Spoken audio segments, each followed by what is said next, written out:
मित्रों, आप सभी का स्वागत है आपके अपने चैनल एडू क्लासेस एक कदम सबके साथ। मैं स्मिता मिश्रा आपको इसी नेट जेआरएफ के साथ साथ PGT, TGT, PhD entrance, assistant professor सभी एग्जाम्स के लिए हिंदी की क्लासेस देती हूँ इस चैनल के माध्यम से। तो बने रहिए हमारे साथ। चैनल को सब्सक्राइब नहीं किया है तो चैनल को सब्सक्राइब कर लीजिए, ओके। और क्लास अगर ये पसंद आए आपको तो लाइक कर दीजिएगा। मित्रों, इस क्लास में हम 60 क्वेश्चन पढ़ेंगे जो अब तक कई बार एग्जाम्स में पूछे गए हैं। आप देखिए, सभी क्वेश्चन हमने वन लाइनर में सिलेक्ट किए हैं, वन लाइनर है। आपको कोई प्रॉब्लम नहीं होगी, डायरेक्ट आंसर दिया गया है क्वेश्चन के साथ, ओके। साथ ही अगर आप इसका पीडीएफ चाहते हैं तो हमारा फ्री टेलीग्राम ज्वाइन कर लीजिएगा। टेलीग्राम पे जाइए और सर्च करिए एडू क्लासेस, ओके। और वहां पे जाकर आप फ्री में ही ऐड हो जाइए। वहां पे डेली क्विज होती है, ओके। और साथ ही हमारी जो भी पीडीएफ होती है वहीं पे मैं शेयर करती रहती हूँ। साथ ही हमारा कंप्लीट कोर्स भी चलता है नेट जेआरएफ के लिए, पीजीटी के लिए भी हम चलाएंगे, क्योंकि बहुत सारे मित्र जो है क्लास को देखकर पसंद कर रहे हैं तो उन्होंने कहा, लेकिन हम उसके लिए आपको मटेरियल उपलब्ध कराएंगे बहुत ही कम फीस में, ओके। सिलेक्टेड चीजें देंगे जिससे आप बेहतर तैयारी करके आप अपनी सफलता निश्चित कर सकते हैं। तो चलते हैं, अब स्टार्ट करेंगे। अपना पहला क्वेश्चन देखेंगे। देखिए यहाँ पे मैंने 60 क्वेश्चन जो है सेट किए हैं जो अब तक एग्जाम में पूछे गए हैं, ओके। तो चलते हैं, देखेंगे पहला क्वेश्चन। पहला क्वेश्चन पूछा गया है कि अपभ्रंश का अंतिम कवि कौन माना जाता है। तो यहाँ पे राइट आंसर दिया गया है रईधु जो है अपभ्रंश के अंतिम कवि हैं, ठीक है। इस टाइप के क्वेश्चन आपको बहुत ही कम मिलेंगे। नेक्स्ट जो है क्वेश्चन आपका, अपभ्रंश का प्रयोग साहित्य में इस शताब्दी तक होता रहा है। कब तक होता रहा है?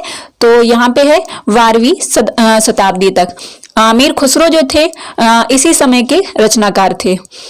नेक्स्ट जो क्वेश्चन हमारा है वह है अपभ्रंश भाषा कौन सी शताब्दी तक आते आते हिंदी के रूप में प्रतिष्ठित हो गई। तो यह है 1000 ईस्वी। प्रश्न आप आराम से पढ़िएगा, आंसर आपके सामने है। आप चाहें तो नोट कर सकते हैं, मैंने आपको पहले ही बता दिया है। पीडीएफ चाहें तो पीडीएफ इसका मिल जाएगा आपको। अपभ्रंश को किसने पुरानी हिंदी के नाम से संबोधित किया है? तो यहाँ पे राहुल शंकराचार्य, ठीक है। लेकिन राहुल शंकराचार्य के साथ साथ गुलेरी जी ने भी इसको पुरानी हिंदी कहा है। और अपभ्रंश को साहित्यिक हिंदी किसने कहा है? रामचंद्र शुक्ल जी ने, ओके। नेक्स्ट जो क्वेश्चन हमारा है वह है निम्न में से कौन सी भाषा का विकास अपभ्रंश से नहीं हुआ है? तो यह है नेपाली। नेपाली का किस अपभ्रंश से विकास हुआ है? कौन सी इसकी जो है लिपि है, आप हमें बताइएगा।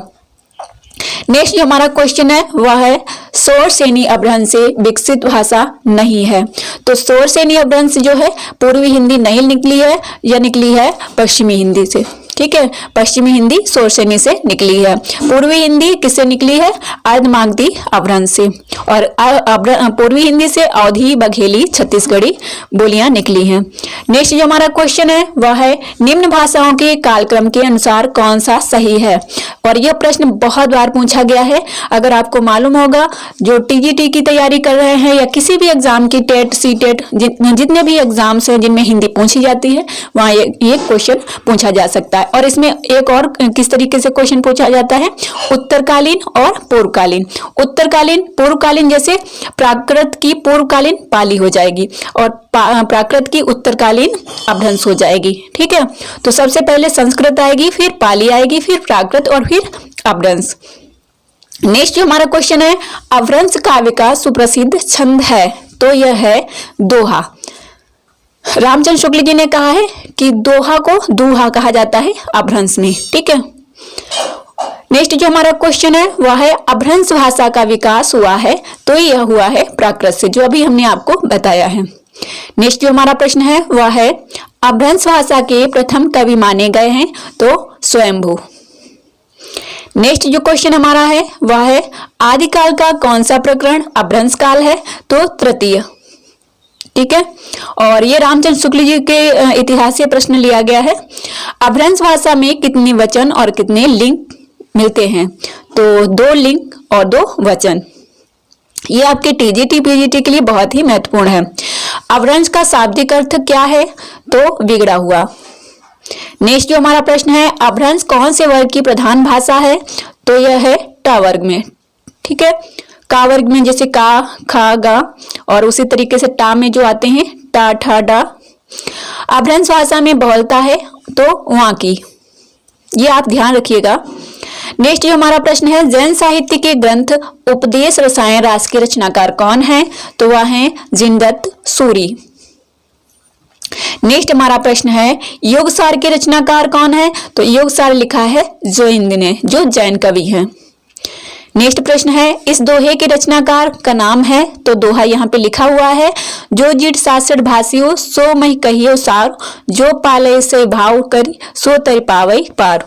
तो यह किसने दिया है? ये देवसेन जो है जैन साहित्य लिखने वाले, तो इन्होंने ये जो है दोहा दिया है। नेक्स्ट जो हमारा प्रश्न है, हरिश्चंद्री हिंदी शब्द का प्रयोग किस इतिहासकार ने अपने इतिहास ग्रंथ में किया है? तो ये हैं हजारी प्रसाद द्विवेदी। ओके, और ये प्रश्न भी कई बार पूछा गया है। कौन सा नाम अपभ्रंश के लिए प्रयुक्त नहीं होता है? तो भ्रंश भाषा। नेक्स्ट प्रश्न है, कीर्तिलता की भाषा है? तो वह है अवहट्ट। नेक्स्ट प्रश्न है, अपभ्रंश में बोलचाल की भाषा का नाम था? तो देश भाषा। नेक्स्ट प्रश्न है, अपभ्रंश भाषा का प्राचीनतम प्रयोग हुआ है? तो जैन साहित्य में। नेक्स्ट प्रश्न है, इनमें से गलत जोड़े की पहचान करिए। तो यहाँ पे जो वर्ण रत्नाकर है किसने लिखी है, ये आप हमें कमेंट बॉक्स में बताइएगा। 24 क्वेश्चन है, आपने अगर पढ़ा होगा तो जरूर कमेंट बॉक्स में आंसर देंगे, और ये गलत है। और दामोदर शर्मा जो है, इन्होंने कौन सी रचना लिखी है आप हमें जरूर बताइएगा, हम आपको कमेंट बॉक्स में इसका आंसर बता देंगे। नेक्स्ट जो हमारा प्रश्न है वह है, यह पंक्ति किस कवि की है? भला हुआ जो मारिया वही महारा कंत। तो जो हेमचंद्र हैं, इन्होंने लिखी है रचना, उसमें ये दिया गया है कि भला हुआ जो मारिया, जो सखी है वो अपनी सखी से कह रही है कि हे सखी, भला हुआ जो मेरा पति युद्ध में मारा गया, कम से कम भाग के तो नहीं आया। नेक्स्ट जो हमारा प्रश्न है वह है, जैन पद्म सूरिराज के रचयिता कौन है? तो सुमति गुणी है। नेक्स्ट प्रश्न है, उक्त व्यक्ति प्रकरण में इस अवहट्ट का प्रयोग हुआ है? तो वह है पूर्व। नेक्स्ट है, गौतम स्वामी रास रचना के रचनाकार कौन है? तो सार मूर्ति। फ्रेंड, टीजीटी पीजीटी की अगर आप तैयारी कर रहे हैं तो उसमें इसी टाइप के क्वेश्चन पूछे जाएंगे। नेक्स्ट हमारा प्रश्न जो है वह है, विजय सेन सूरी की रचना निम्न में से कौन सी है? तो रेवंत गिरी रास। नेक्स्ट प्रश्न है, बुद्धि रास के रचयिता कौन है? तो वह है मुनि शालिभद्र। और मुनि शालिभद्र को प्रथम कवि किसने माना है? तो गणेश जी ने माना है, गणपत चंद्र जी ने। ठीक है, गणपत चंद्र गुप्त जो हैं। तो इस तरीके से आप याद रख सकते हैं, सिर्फ एक हिंट आपको याद रखनी है जो अप्लाई कर सके एग्जाम में। ओके, नेक्स्ट आपका प्रश्न जो है, निम्न में से अपभ्रंश काल की रचना नहीं है? तो इनमें से कोई नहीं, मतलब यहाँ पे जो रचनाएं दी गई होंगी उनमें से कोई नहीं थी। अब अपभ्रंश काल में कौन सी रचनाएं लिखी गई हैं ये आपको जरूर पढ़ना है, और मुझे अगर सभी रचनाएं मैं सेट करके बना पाऊंगी क्लास तो जरूर बनाऊंगी आप लोगों के लिए। ठीक है, नेक्स्ट जो हमारा प्रश्न है वह है, आचार्य हेमचंद्र ने अपभ्रंश भाषा को क्या कहा है? तो ग्राव्य भाषा कहा है हेमचंद्र जी ने। नेक्स्ट जो हमारा प्रश्न है, आचार्य दंडी ने अपभ्रंश भाषा को क्या नाम दिया है? तो आवी रादी। नेक्स्ट प्रश्न है, अपभ्रंश भाषा का काल है? तो वह है 500 ईस्वी से 1000 ईस्वी। ध्यान रखिएगा, 500 ईस्वी से 1000 ईस्वी। और यह प्रश्न कई बार पूछा गया है, नेट में भी पूछा गया है। आचार्य दंडी ने अपभ्रंश भाषा को क्या नाम दिया है? तो यह दिया है आवी रादी। नेक्स्ट प्रश्न है, हिंदी की उत्पत्ति किस अपभ्रंश से मानी जाती है? तो आप सभी को मालूम होगा, सौरसेनी से। नेक्स्ट प्रश्न है, नंद की मनोस्थिति का आधुनिक परिवेश में क्या संकेत है? तो यथार्थ और आदर्श के सामंजस्य से जूझता मनुष्य। ये आपके नेट जेआरएफ के लिए बहुत ही महत्वपूर्ण है, तो आप सभी क्वेश्चन देख लीजिएगा। नेक्स्ट क्वेश्चन है, मोहन राकेश के लहरों के राजहंस की नायिका है? तो वह है सुंदरी। नेक्स्ट प्रश्न है, लहरों के राजहंस में राजहंस शब्द का अभिप्राय है नंद। जो नंद है उसको राजहंस कहा गया है। नेक्स्ट प्रश्न है, कल और आज के बीच जो बाहर रहा है वह किसी प्रभाव के कारण नहीं, अपनी आवश्यकता के कारण इस यह कथन किसने कहा है, किससे? तो सुंदरी से नंद ने। और ऐसे आपके नेट जीआरएफ में क्वेश्चन पूछे जाते हैं। साथ ही आपका कोई भी एग्जाम हो उसमें भी इस टाइप के क्वेश्चन पूछे जाते हैं। नेक्स्ट जो हमारा प्रश्न है वह है, आज तक कभी हुआ है कि कपिलवस्तु के किसी राजपुरुष ने इस भवन से निमंत्रण पाकर अपने को कृतार्थ न समझा हो? उक्त कथन में सुंदरी के किस भाव की को अभिव्यक्ति मिली है? तो गर्विता नारी, मतलब उसे गर्व हो रहा है इस बात का। नेक्स्ट जो हमारा प्रश्न है, मैं नहीं हूं, तुम नहीं हो, वह नहीं है। किसी उंगली से आकाश में बनाए गए चित्र हैं जो बनने के साथ साथ मिटते जाते हैं। उक्त कथन जो है किसका है? नंद का है। मित्रों, बहुत ही महत्वपूर्ण क्वेश्चन सेट किए हैं। आप लोगों को पसंद आए तो जरूर बताइएगा और एक लाइक जरूर करिएगा। मुझे रोकने का तो प्रश्न ही नहीं नंद, जिसे तुमने रोक रखा है वह व्यक्ति कोई दूसरा ही है। उक्त कथन किसका है? तो भिक्षु आनंद का। जो भी यह क्लास देखेगा, मुझे लगता है बहुत ही महत्वपूर्ण क्लास है आप सभी के लिए। नेक्स्ट क्वेश्चन है, फिर जिस ताल में इतने दिनों से थे उसका अभ्यास, उसका आकर्षण क्या इतनी आसानी से छूट सकता था?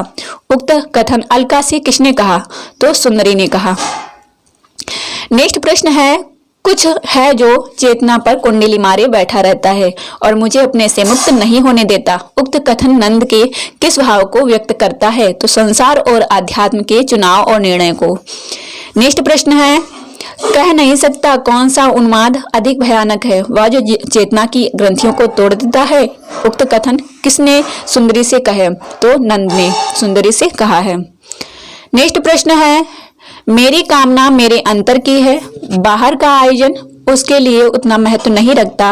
उक्त कथन सुंदरी ने किससे कहा? तो मैत्रेयी से कहा।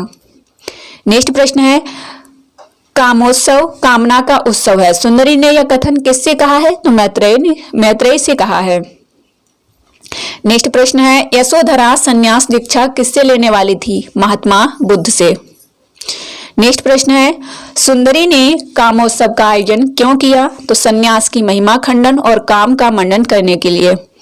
नेक्स्ट प्रश्न है, लहरों के राजहंस नाटक में अंतर्द्वंद के मध्य कौन पात्र अनिर्णय की स्थिति में रहता है? तो वह है नंद।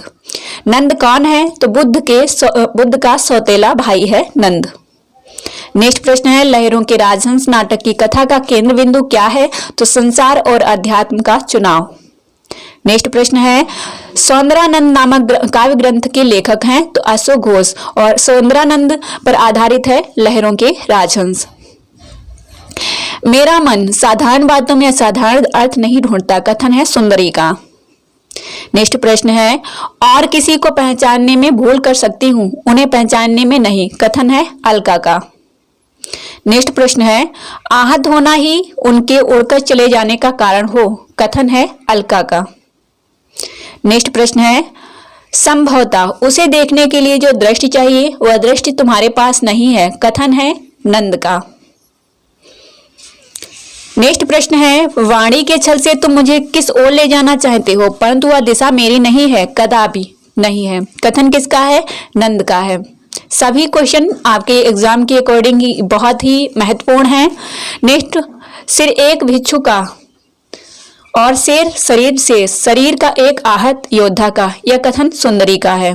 और इस टाइप के कथन एग्जाम में पूछे जाते हैं। और आज का लास्ट प्रश्न जो हमारा है, भारतेंदु के मौलिक नाटक की संख्या कितनी है? तो 9 है। तो ये थे 60 क्वेश्चन जो आपके एग्जाम में कई बार पूछे जा चुके हैं। अगर आपको क्लास पसंद आई हो तो लाइक करिएगा और हमें कमेंट बॉक्स में जरूर बताइएगा कि आपको ये क्लास कैसी लगी। ओके, और इसका PDF एक बार फिर से बता दूं, आप हमारे फ्री टेलीग्राम ग्रुप से जुड़कर ले सकते हैं। ओके फ्रेंड, तो हमें जरूर बताइएगा आपको ये क्लास कैसी लगी, और इसी टाइप की क्लासेस के लिए आप चैनल को जरूर सब्सक्राइब करिए। अब तक हमारी बहुत सारी क्लासेस पहुंच चुकी हैं, उन्हें आप देखिए और हेल्प लीजिए। अगर आपको कोई प्रॉब्लम है तो कमेंट बॉक्स में बताइए। ओके, तो मिलते हैं नेक्स्ट क्लास में, तब तक के लिए जय हिंद जय भारत।